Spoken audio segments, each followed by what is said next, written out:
황순원 단편선. 별.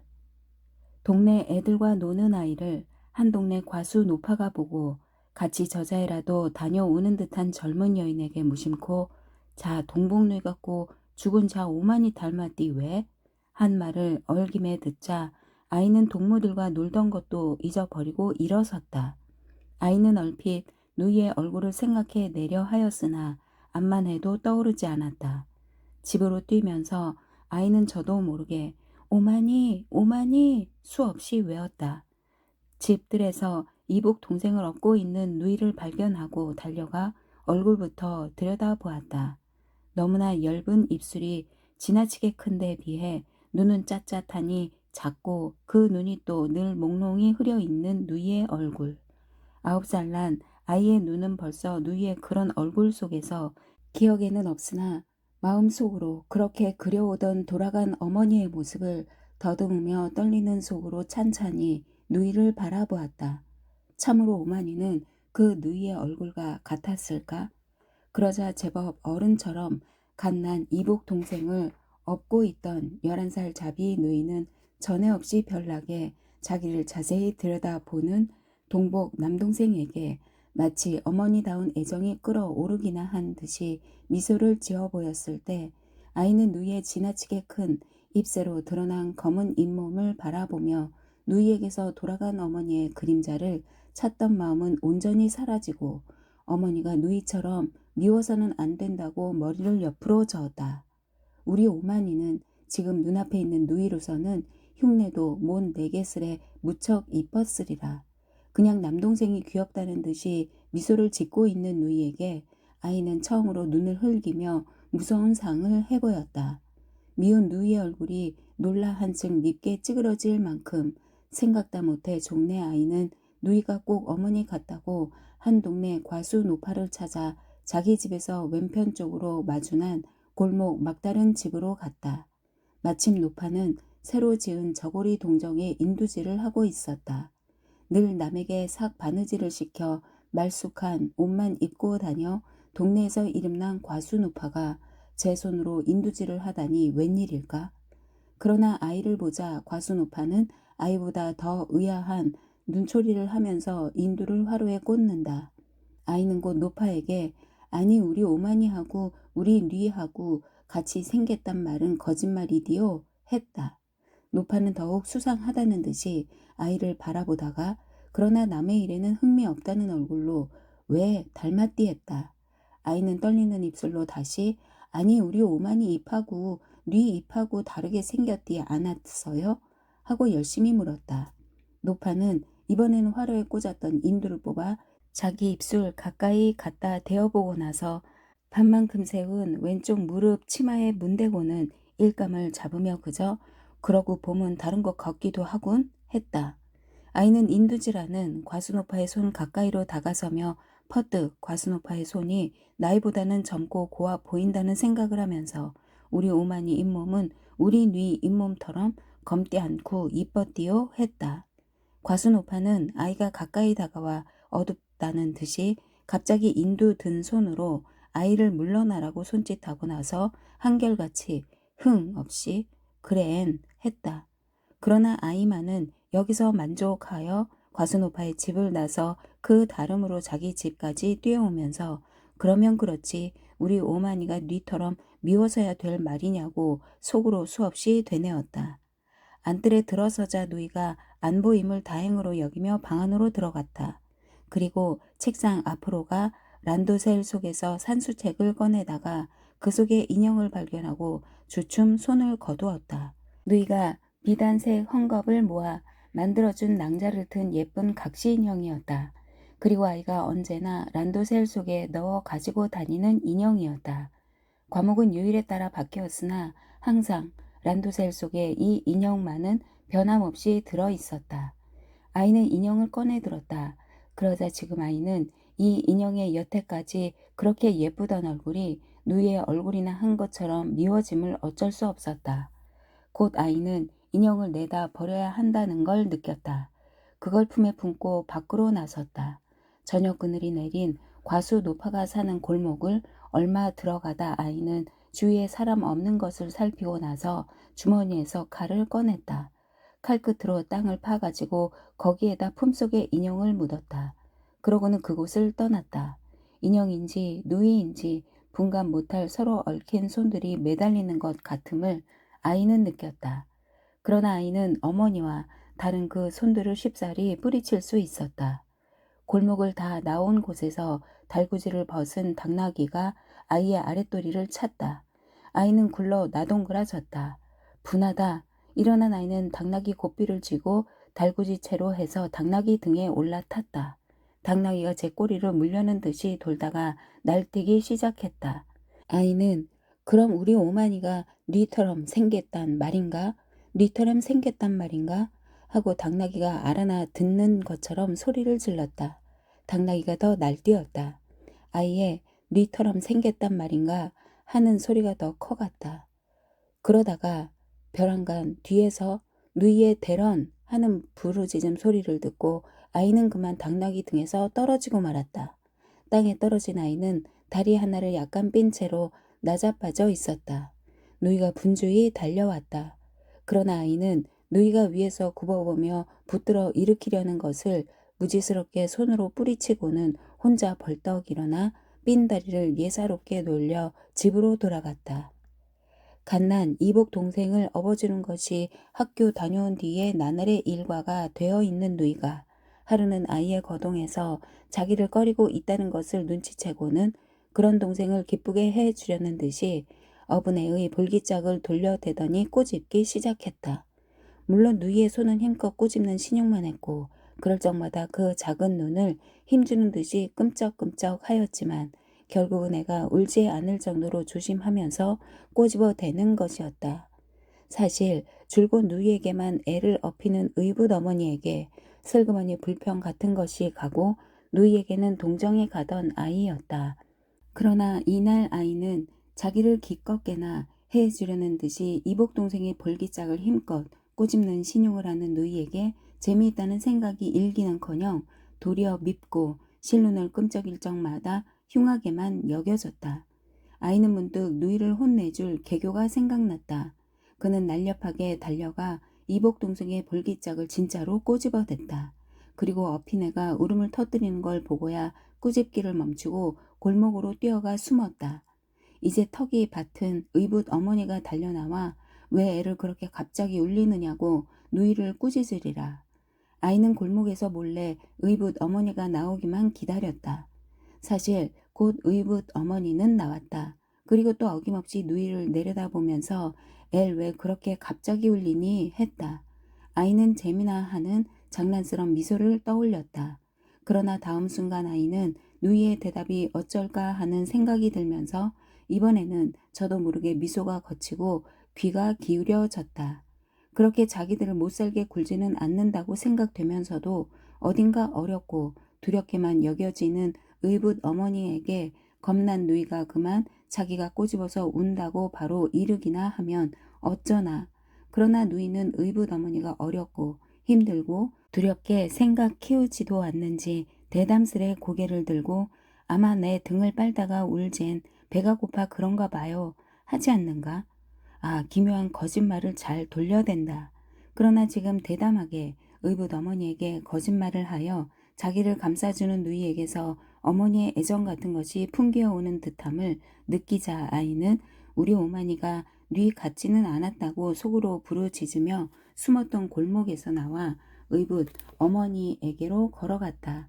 그러고는 난 또 애 없고 어디 넘어디디나 않았나 했군 하면서 누이의 등에서 어린애를 풀어내고 있는 의붓 어머니에게 아이도 이번에는 겁내지 않고 이자 내가 애 엉덩이를 꼬집었어요 했다. 아이는 옥수수를 좋아했다. 옥수수를 줄줄이 다음다음 뜯어 먹는 게 참 재미있었다.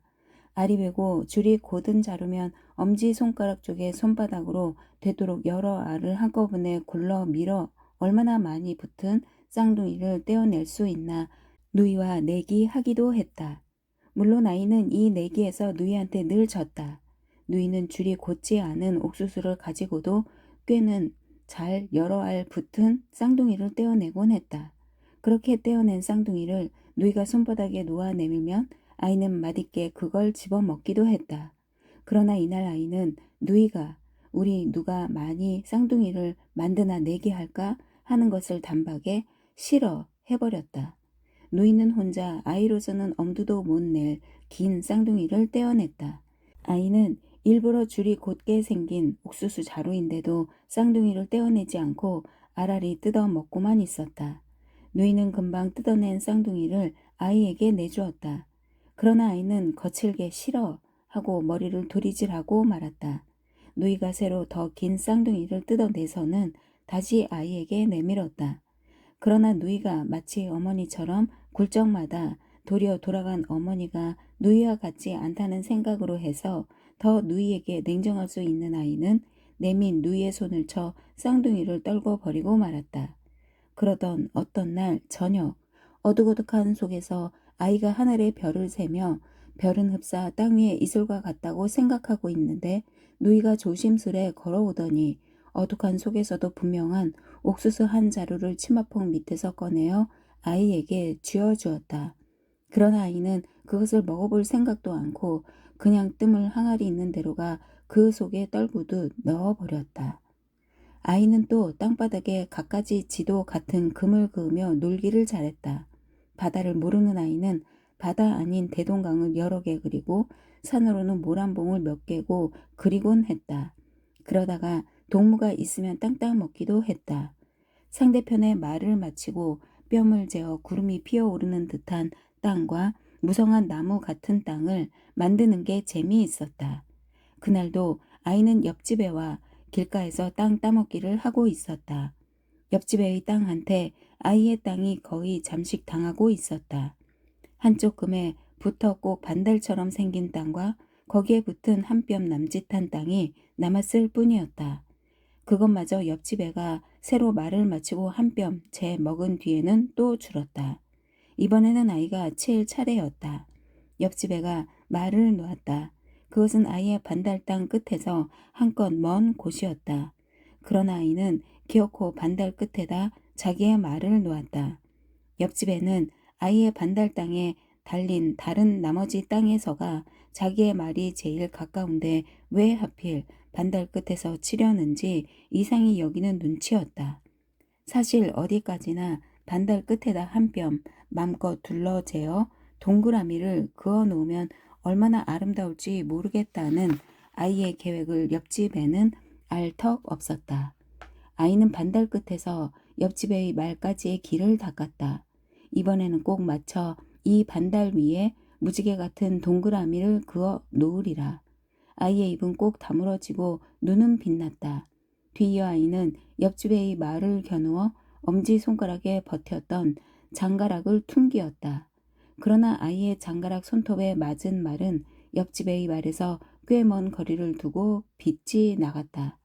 옆집 애가 됐다는 듯이 곧 자기의 말을 집어들며 아이가 아무리 먼 곳에 말을 놓더라도 대본에 맞춰 버리겠다는 특이의 미소를 떠올렸다. 그러면서 아이의 말 놓기를 기다리다가 흐려지지도 않은 경계선을 사금팔이 말을 세워 그었다. 아이의 반달 끝이 이지러지게 그어졌다. 아이가 이건 왜 이렇게 하고 고함쳤다. 옆집에는 곧 다시 고쳐 금을 그었다. 옆집에는 아이가 자기의 땅을 줄게 그어서 그러는 줄로 알았는지 이번에는 반달의 등이 약간 살찌게 그어 놓았다. 아이는 그래도 겉도 아냐 했다. 그러는데 어느새 왔는지 누이가 등 뒤에서 옆집의 말을 빼앗아서는 동생을 도와 반달의 배가 부르게 긋기 시작했다.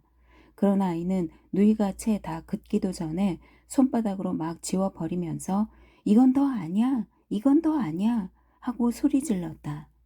하루는 아이가 뜰 안에서 혼자 땅바닥에다 지도 같은 금을 그으며 놀고 있는데 바깥에서 누이가 뒷집 계집 애와 싸우는 소리가 들려 마침 안에 어른들이 듣지 못하고 있는 것을 다행으로 열린 대문새로 내다보았다.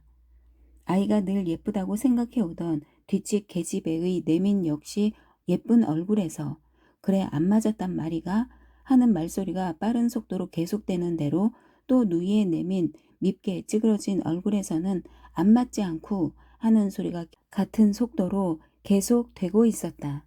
땅 따먹기 하다가 말이 맞았거니 안 맞았거니 해서 난 싸움이 분명했다. 어느 편이 하나 물러나는 법 없이 점점 더 다가들면서 내민 입으로 자기의 말소리를 좀 더 이악스레 빠르게들 하고 있는데 저쪽에서 뒷집 계집애의 남동생이 달려오더니 다짜고짜로 누이에게 흙을 움켜 뿌리는 것이 아닌가? 그러자 뒷집 계집애의 예쁜 얼굴이 더 내밀어지며 그래 안 맞았단 말이가 하는 소리가 더 날카롭게 빠르게 계속되는 한편 누이는 먼저 한 걸음 물러나며 안 맞디 않고 하는 소리도 떠져갔다.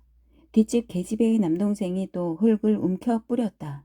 뒷집 계집애의 남동생이 흙을 움켜 뿌릴 적마다 이쪽 누이는 흠칫흠칫 물러나며 말소리가 줄고 뒷집 계집애의 말소리는 더욱 잦아갔다.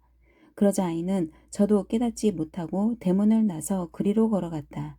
아이를 보자 뒷집 계집애의 남동생이 우선 흙 뿌리기를 멈추고 다음에 뒷집 계집애가 다가오기를 멈추고 다음에 계집애의 말소리가 늦추어지고 다음에 누이가 뒷걸음치던 걸음을 멈추었다. 그리고 누이는 뒷집 계집애의 남동생처럼 자기의 남동생도 역성을 들러 오는 것으로만 안 모양이어서 차차 기운을 내어 다가 나가며 안 맞디 않고 안 맞디 않고 하는 소리를 점점 빠르게 회복하고 있었다. 거기 따라 뒷집 계집애는 도로 물러나며 점차 그래 안 맞았단 말이가 하는 소리를 늦추고 있고 뒷집 계집애의 남동생도 한 옆으로 아이를 피하고 있었다. 그러나 아이는 싸움터로 가까이 가자 누이의 흥분된 얼굴이 전에 없이 더 흉하게 느껴지면서 어디 어머니가 저래서야 될 말이냐는 생각에 냉연하게 그곳을 지나쳐 버리고 말았다.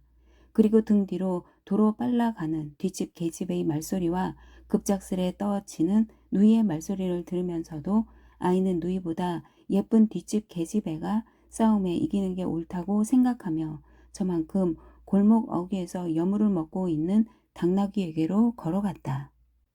14살의 소년이 된 아이는 뒷집 계집애보다 더 예쁜 소녀와 알게 되었다. 검고 맑고 깊은 눈하며 깨끗하고 건강한 볼, 그리고 약간 노란 듯한 머리카락에서 풍기는 숱한 향기. 아이는 소녀와 함께 있으면서 그 맑은 눈과 건강한 볼과 머리카락 향기에 온전히 홀린 마음으로 그네를 바라보기만 하면 그만이었다. 그러나 소녀 편에서는 차차 말없이 자기를 쳐다보기만 하는 아이에게 마음 한 구석으로 어떤 부족함을 느끼는 듯했다. 하루는 아이와 소녀는 모란봉 뒤 한 언덕에 대동강을 등지고 나란히 앉아 있었다. 언덕 앞 연보랏빛 하늘에는 희고 산뜻한 구름이 빛나며 떠가고 있었다. 아이가 구름에 주었던 눈을 소녀에게로 돌렸다. 그러고는 소녀의 얼굴을 언제까지나 들여다보기 시작했다. 소녀의 맑은 눈에도 연보랏빛 하늘이 가득 차 있었다. 이제 구름도 피어나리라. 그러나 이때 소녀는 또 자기만 말끄러미 바라보고 있는 아이에게 느껴지는 어떤 부족감을 못 참겠다는 듯한 기색을 떠올렸는가 하면 아이의 어깨를 끌어당기면서 어느새 자기의 입술을 아이의 입에다 갖다 대고 비비었다. 아이는 저도 모르게 피하는 자세를 취하였으나 서로 입술을 비비고 난 뒤에야 소녀에게서 물러났다. 벌떡 일어났다. 그리고 아이는 거친 숨을 쉬면서 상귀돼 있는 소녀를 내려다보았다. 이미 소녀는 아이에게 결코 아름다운 소녀는 아니었다. 얼마나 추잡스러운 눈인가. 이 소녀도 어머니가 아니라는 생각이 불현듯 떠올랐다. 아이는 소녀에게서 돌아섰다. 소녀는 실망과 멸시로 찬 아이의 기색을 느끼며 아이를 붙들려 했으나 아이는 쉽게 그네를 뿌리치고 무성한 여름의 언덕길을 뛰어내릴 수 있었다. 하늘에 별이 별나게 많은 첫 가을 밤이었다. 아이는 전에 땅 위의 이슬 같기만 느껴지던 별이 오늘 밤엔 그 어느 하나가 꼭 어머니일 것 같은 생각이 들어 수많은 별을 뒤지고 있었다. 그러나 아이는 곧 안에서 누구를 꾸짖는 듯한 아버지의 음성에 정신을 깨치고 말았다. 아이는 다시 하늘로 눈을 부었으나 다시는 어느 별 하나가 어머니라는 환상을 붙들 수는 없었다. 아쉬웠다. 다시 아버지의 누구를 꾸짖는 듯한 음성이 들려 나왔다. 아이는 아쉬운 마음으로 아버지의 음성이 들려오는 창 가까이로 갔다. 안에서는 아버지가 두 번 다시 그런 눈치만 뱉단 봐라. 죽여 없애고 말 테니 꼭대기 피도 안 마른 년이 누굴 망신시키려고 하는 풀이 누이 때문에 여간 노한 게 아닌 것 같았다. 조만 일에는 노하는 일이 없는 아버지가 이렇도록 노함에는 심상치 않은 일이 일어났음이 틀림없었다. 의붓 어머니의 조심스러운 음성으로 좌우간 그 편 집안을 알아보시구래 하는 말이 들려나왔다. 이어서 여전히 아버지의 알아보긴 쥐뿔을 알아봐 하는 노기찬 음성이 뒤따랐다. 이번엔 누이의 나직이 떨리는 음성이 한 번 동무에 오라비야요 했다. 이젠 학교도 그만둬라 하는 아버지의 고함에 누이 아닌 아이가 등골이 서늘해짐을 느꼈다. 그러면서 얼마 전에 누이가 후리후리한 키에 흰 얼굴을 한 청년과 과수노파가 살고 있는 골목 안에 마주서 있는 것을 본 일이 생각났다. 그때 누이는 청년이 한반 동무의 오빠인데 신부름을 왔다고 변명하듯 말했고 아이는 아이대로 그저 모른 채 하고 있었으나 속으로는 누이 같은 여자와 좋아하는 청년의 마음을 정말 모르겠다고 생각했다. 그 청년과 누이가 만나는 것을 집안에서도 알았음이 틀림없었다. 지금 안에서 의붓 어머니의 낮으나 힘이 든 음성으로 예, 넌 또 웬 성냥 장난이가 하는 것만은 이제는 유치원에 다니게 된 이복 동생을 꾸짖는 소리리라. 요사이 차차 의붓 어머니가 어렵고 두렵기만 한 게 아니고 진정으로 자기네를 골고루 위해주고 있다는 것을 깨닫게 된 아이는 동복인 누이의 일로 의붓 어머니를 걱정시키는 것이 아버지에게보다 더 안 됐다고 생각됐다. 다시 의붓 어머니의 조심성 있고 은근한 음성으로 넌도 생각이 있겠디만 이제 내게 잘못이라도 생기면 땅속에 있는 너의 어머니한테 어떻게 내가 낯을 들겠니? 자 이젠 내 방으로 건너가거라. 함의 아이는 이번에는 의붓 어머니의 애정의 얼굴이 달아오르면서 정말 누이가 돌아간 어머니까지 들추어내게 하는 일을 저질렀다가는 용서 않는다는 절로 주먹이 쥐어졌다. 어디서 스며오듯 누이의 흐느끼는 소리가 들려왔다. 두 번 다시 그런 일만 있었단 봐라. 초매 치마로 묶어서 강물에 집어넣고 말디 않나 하는 아버지의 약간 노염은 풀렸으나 아직 엄한 음성에 아이는 이번에는 또 밤바람과 함께 온몸을 한번 부르르 떨었다. 꽤 쌀쌀한 어떤 날 밤이었다. 의붓 어머니가 아버지에게 애걸하다시피 하여 학교만은 그냥 다니게 된 누이 보고 아이가 우리 산보가 했다. 누이는 먼저 뜻하지 않았던 일에 놀란 듯 흐린 눈을 크게 떠 보이고 나서 곧 아이를 따라 나섰다. 밖은 조각달이 달려 있었다. 그리고 수많은 별들이 빛나고 있었다. 싸늘한 바람이 불어왔다. 바람이 불어올 적마다 별들은 빛난다기보다 떨고 있는 것만 같았다. 아이는 앞서 대동강 쪽으로 난 길을 접어들었다. 누이는 그저 아이를 따랐다. 어둑한 속에서도 이제 누이를 놀래주리라는 계교 때문에 아이의 얼굴은 미소가 떠올라 있었다. 강둑을 거슬러 오르니까 더 서늘어웠다. 전에 없이 남동생이 자기를 밖으로 이끌어낸 것을 의아하게 여기는 눈치로 그러나 즐거운 듯이 누이가 아이에게 춥지 않니? 했다. 아이는 거칠게 머리를 옆으로 저었다. 젖고 나서 어둠으로 해서 누이가 자기의 머리 저음을 분간치 못했으리라고 깨달았으나 아이는 잠자코 말았다. 누이가 돌연 혼잣말처럼 사실 나 혼자였다면 벌써 죽고 말았어. 죽고 말디 않고 삶은 뭘 하노? 그래도 내가 있어 그렇디. 둘이 있다 하나가 죽으면 남는 게 더 불쌍할 것 같아서. 난 정말 그래 하며 바람 때문인지 약간 느끼는 듯했다.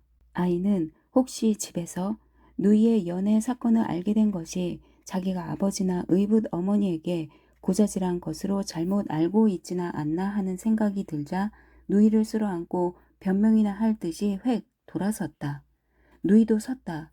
그러나 아이는 계획해온 일을 실현할 좋은 계기를 바로 붙잡았음을 기뻐하며 누이에게 초매 벗어라 하고 고함을 치고 말았다.